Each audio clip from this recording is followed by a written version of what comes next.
O fantasma do operário. A noite caía com violência sobre Pirassununga e uma tempestade sinistra se aproximava da cidade. Raios iluminavam o céu enquanto ventos cortantes varriam as ruas desertas. No coração da cidade, o antigo moinho, há muito abandonado, parecia ainda mais ameaçador sob a luz trêmula dos relâmpagos. Estruturas corroídas pelo tempo se erguiam como esqueletos de uma era passada, e as janelas quebradas do moinho criavam sombras estranhas nas paredes. Era uma noite como essa, muitos anos antes, que o acidente trágico acontecera.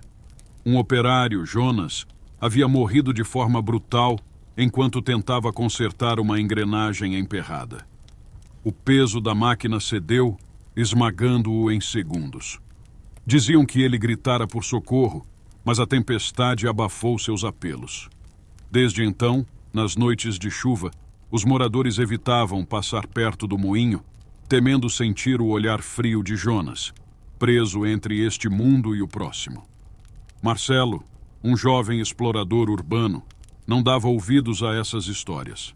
Atraído por lugares abandonados e fascinado por mistérios, decidiu que aquela noite tempestuosa seria perfeita para explorar o moinho. O som da chuva contra o capô de seu carro misturava-se ao trovejar distante enquanto ele estacionava ao lado do prédio. Sua lanterna iluminava o corredor escuro que levava à entrada. Ao atravessar o portão enferrujado, o vento assobiava pelas aberturas das janelas quebradas, quase como sussurros perdidos. Dentro do moinho, a escuridão era densa e sufocante.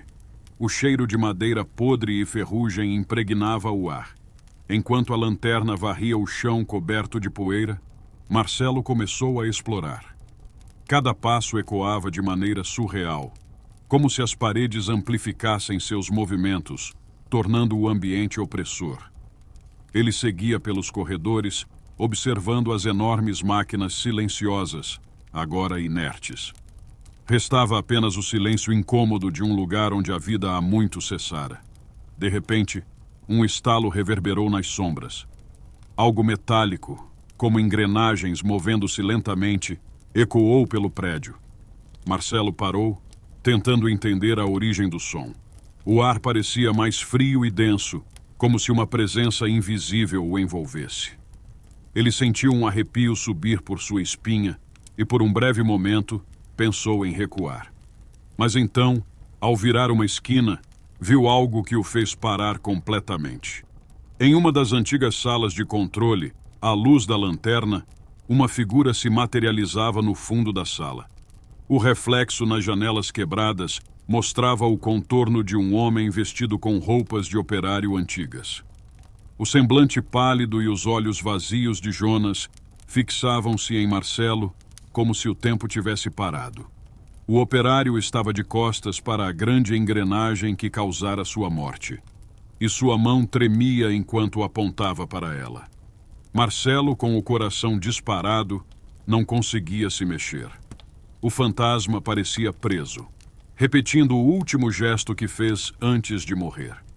A tempestade lá fora aumentava, e os trovões ressoavam como um lamento sombrio, em perfeita sincronia com a agonia daquele espírito. De repente, a engrenagem começou a girar sozinha. O som metálico de ferro arranhando ferro era alto e agonizante, como se a própria estrutura do moinho gritasse em protesto. A sala tremeu. Marcelo, tomado pelo terror, tentou correr, mas algo parecia segurá-lo, como se uma força invisível o prendesse no lugar.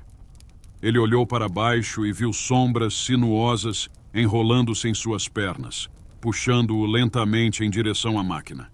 Ele lutou, gritando, mas era inútil. As sombras ficavam mais fortes, mais densas. Jonas continuava parado, seu olhar vazio cravado em Marcelo, que agora era tragado pela escuridão, incapaz de escapar do destino cruel que o aguardava. O som da engrenagem girando ficou cada vez mais alto. E então, de repente, tudo ficou em silêncio. Na manhã seguinte, a tempestade cessou, e o moinho voltou ao seu silêncio sepulcral. Marcelo nunca foi encontrado. Apenas sua lanterna, caída ao lado da antiga engrenagem, permanecia, oscilando na brisa fria que entrava pelas janelas quebradas. Mais uma vítima do moinho. Mais uma alma perdida para o espírito do operário, que continuava a assombrar, tentando avisar sobre os perigos ocultos, mas condenado a nunca ser ouvido. O moinho agora tinha mais uma história sombria para contar, enquanto a lenda do operário crescia, espalhando-se por toda a cidade.